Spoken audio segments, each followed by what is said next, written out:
So much in the news today with one of our Respawn developers, Pav, hitting us with an update about some of the bugs and glitches that are in the game right now. We may honestly be at the most buggiest, glitchiest part of Apex's history. I've never seen so many bugs at once. And also some big content creators like LuLu speaking out about what would make this game better and talking about some things that we've been asking for years, still don't have it. It's not just LTMs, it's not just the game modes. One thing specifically that I don't understand why it's not in the game yet. And also the collection event trailer has been spotted. Hope you're all doing well and having a great day. Make sure to leave a like on the video, subscribe to the channel, and comment down below for a chance to win the Valk heirloom. The finalists from last video is down in the comment section below. This finalist wheel is getting big, but don't forget we're doing the same process over on Facebook. And also, if you buy Glytch Energy using my code, you get 25% off, and I'm also picking an order number to win another heirloom. So like I said earlier, I think that honestly we're at one of the most buggiest slash glitchiest parts of Apex's history, if not the buggiest and the glitchiest. Thankfully, our man Pav is keeping us informed over on Twitter. See, this is what I'm talking about. Why has Respawn not been doing this for a while? Why is it just a couple people that are having to, you know, carry the load here, with Pav and Moy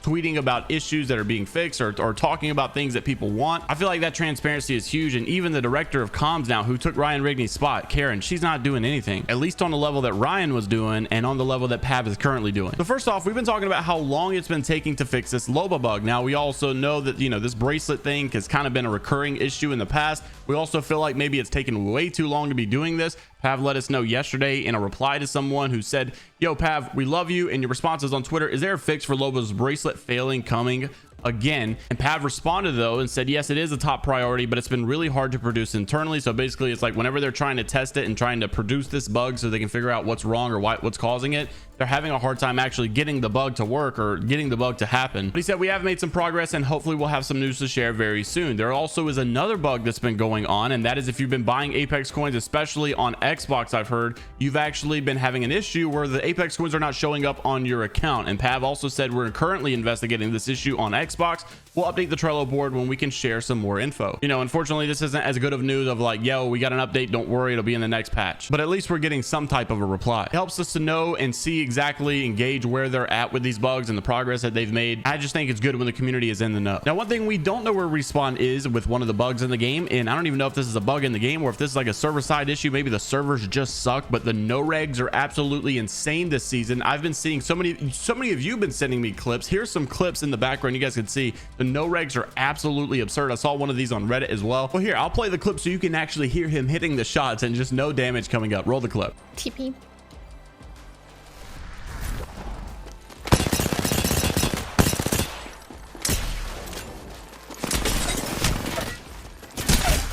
As you can see from the clip, it's absolutely insane. It's like a full clip, bro, that just does not register, and I don't know why. It's been multiple clips like this that I've been seeing across the internet. Someone also said this on Reddit, said this season is by far the worst. Someone also replied to this though and said, I've never had so many engine lights before. Prediction error is so common. I just assume that I'm going to at least see it once a match. So obviously it seems to be a server side thing, and everybody is kind of agreeing that the servers have kind of been dogged this season. And I can say for myself as well that I've experienced a lot of lagging or just like running in a straight line, then all of a sudden I get, you know, pulled to the right. Well, if you guys remember a couple seasons back, Respawn actually made this big article about the server tick rate and about why, you know, it's not necessarily as simple as, hey, we want to go at a 60 hertz tick rate servers because, you know, that 60 hertz is better, right? You know, the more the merrier. So they made this big article about server tick rates and also about server quality and how they made some improvements on the server and things are a little bit better now. And they also said that basically 20 hertz is better than 60 hertz, and that's why we don't want to just go to 60 hertz, because there's actually a benefit somehow on being on 20. I just find that hard to believe. I don't know if this is a server side thing, but if you've ever played Valorant and you've like one shot someone with the Vandal, bro, it's the weirdest satisfaction of how instantaneous it is and how smooth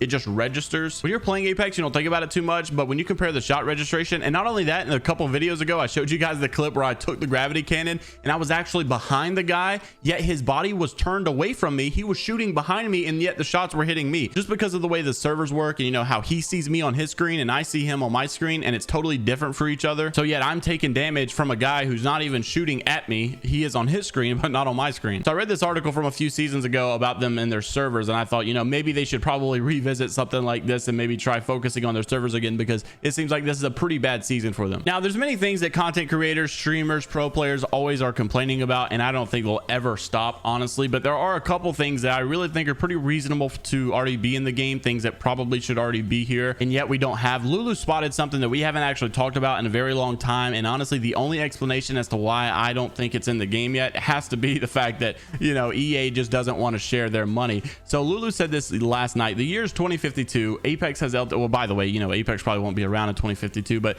anyhow, the year is 2052. Apex has LTMs for the first time in 30 years. Control is here to stay. The audio actually works. Customs are available to everyone, and there's creator codes, and the servers never crash. Life is good, and this is what society would look like if that were the case. I mean, it still baffles me that we don't have the EA creator codes for Apex, and honestly, like I said, the only reason I think that that even is plausible is the fact that EA doesn't want to share any money. But to me, I think it'd be pretty beneficial because it's not really like a sponsorship, so people aren't looking at it as like, yo, I'm buying this product that so-and-so recommended, therefore, you know, I've supported my creator this month, and it's totally true. But also, people are already buying skins, so you're getting your creators to really push the skins and push buying these skins, all because people want to show their support. Many times viewers want to show their support, but they're not really willing to buy any kind of product that their creators talking about online. They're always going to eventually buy skins that come into the game, so why not let them support their creator with a creator code in the game? You're getting, you know, free advertisement from all of these big streamers, YouTubers. People would probably start making more content around skins specifically because they can kind of push their creator code and get people to buy it. Imperial Hal decided he was going to respond to this, and the only way in fashion that the CEO would, by saying only thing that would make this better in 2052 is if there were no controllers. And of course, you know how that argument always goes. Hey, look, some great news around the corner. The collection event trailer has been spotted. Now, we don't know exactly what it's going to be called or exactly what it's going to be themed around, but we know it has been uploaded on YouTube,